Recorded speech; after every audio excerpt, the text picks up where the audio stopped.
بسم اللہ الرحمن الرحیم۔ السلام علیکم۔ امید کرتا ہوں سارے دوست خیر و عافیت سے ہوں گے۔ دوستو، حلیمہ سعدیہ دراصل کئی عجیب و غریب واقعات دیکھے تھے۔ ان واقعات کی وجہ سے وہ بہت پریشان ہو گئی تھی۔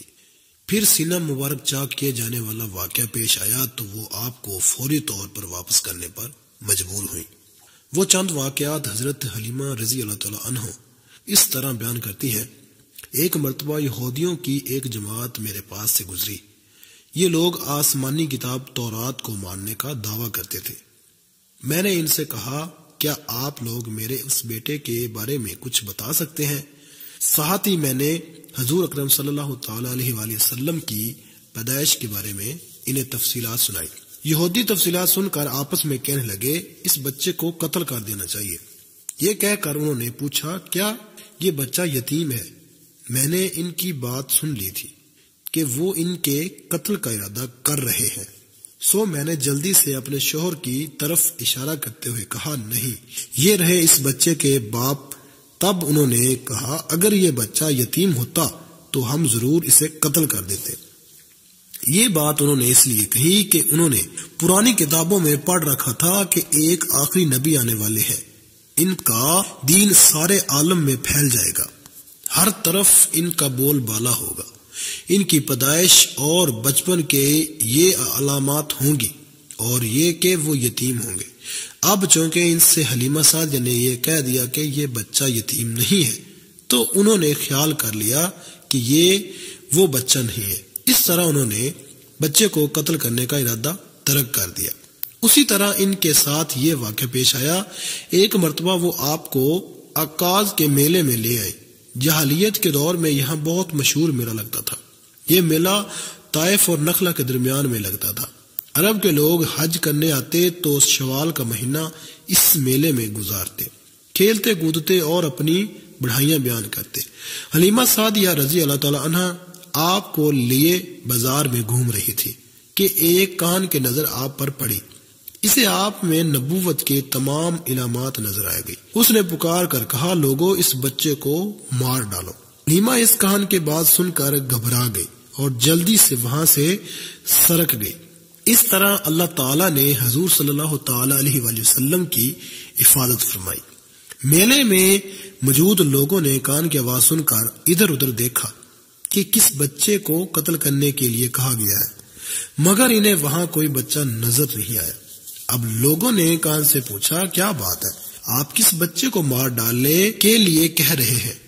اس نے ان لوگوں کو بتایا، میں نے ابھی ایک لڑکے کو دیکھا ہے، معبودوں کی قسم وہ تمہارے دین کے ماننے والوں کو قتل کرے گا، تمہارے بتوں کو توڑے گا اور وہ تم سب پر غالب آئے گا۔ یہ سن کر لوگ آپ کی تلاش میں ادھر ادھر دوڑے لیکن ناکام رہے۔ حلیمہ سعدیہ آپ صلی اللہ تعالی علیہ وآلہ وسلم کو لیے واپس آ رہی تھی کہ ذی الحجاز سے ان کا گزر ہوا۔ یہاں بھی میلہ لگا ہوا تھا۔ اس بازار میں ایک نجومی تھا، لوگ اس کے پاس اپنے بچوں کو لے کر آتے تھے۔ وہ بچوں کو دیکھ کر ان کی قسمت کے بارے میں اندازے لگاتا تھا۔ حلیمہ سعدیہ اس کے نزدیک سے گزری تو نجومی کی نظر حضور اکرم صلی اللہ تعالی علیہ وآلہ وسلم پر پڑی۔ نجومی کو آپ صلی اللہ تعالی علیہ وآلہ وسلم کے مہر نبوت نظر آ گئی۔ ساتھ ہی آپ صلی اللہ تعالی علیہ وآلہ وسلم کی آنکھوں کی خاص سرخی اس نے دیکھ لی۔ وہ چلا اٹھا، اے عرب کے لوگوں، اس لڑکے کو قتل کر دو، یہ یقیناً تمہارے دین کے ماننے والوں کو قتل کرے گا، یہ تمہارے بتوں کو توڑے گا اور تم پر غالب آئے گا۔ یہ کہتے ہوئے وہ آپ کی طرف جھپٹا، لیکن اسی وقت وہ پاگل ہو گیا اور اسی پاگل پن میں مر گیا۔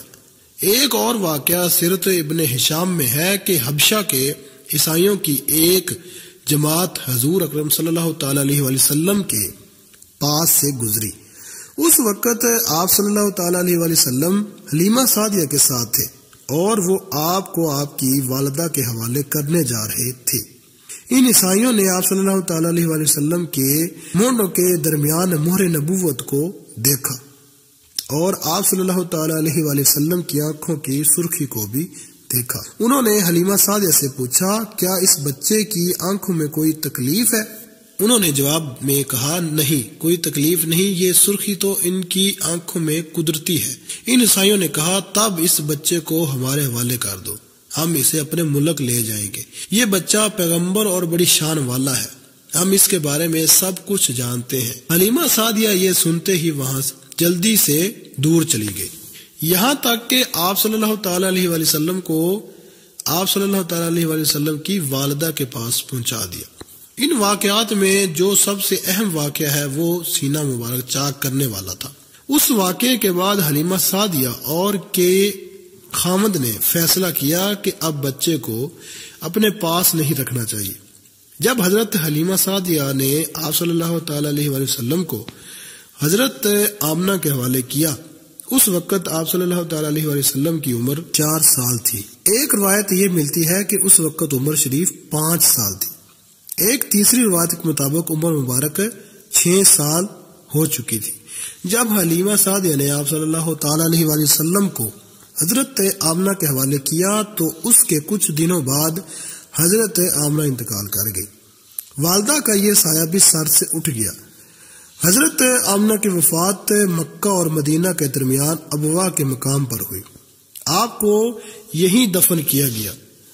ہوا یہ کہ آپ صلی اللہ تعالی علیہ وآلہ وسلم کی والدہ آپ صلی اللہ تعالی علیہ وآلہ وسلم کو لے کر اپنے میکے مدینہ منورہ گئی۔ ذرا محمد کو ہمارے سامنے لاؤ، ہم انہیں دیکھنا چاہتے ہیں۔ وہ آپ صلی اللہ تعالی علیہ وآلہ وسلم کو ان کے سامنے لے آئے۔ انہوں نے اچھی طرح دیکھا، پھر ایک نے اپنے ساتھی سے کہا یہ اس امت کا نبی ہے اور یہ شہر ان کی ہجرت گاہ ہے، یہاں زبردست جنگ ہوگی، قیدی پکڑے جائیں گے۔ آپ صلی اللہ تعالی علیہ وآلہ وسلم کی والدہ کو یہودیوں کی اس بات کا پتہ چلا تو آپ ڈر گئی اور آپ صلی اللہ تعالی علیہ وآلہ وسلم کو لے کر مکہ کی طرف روانہ ہوئی، مگر راستے ہی میں ابوا کے مقام پر وفات پا گئی۔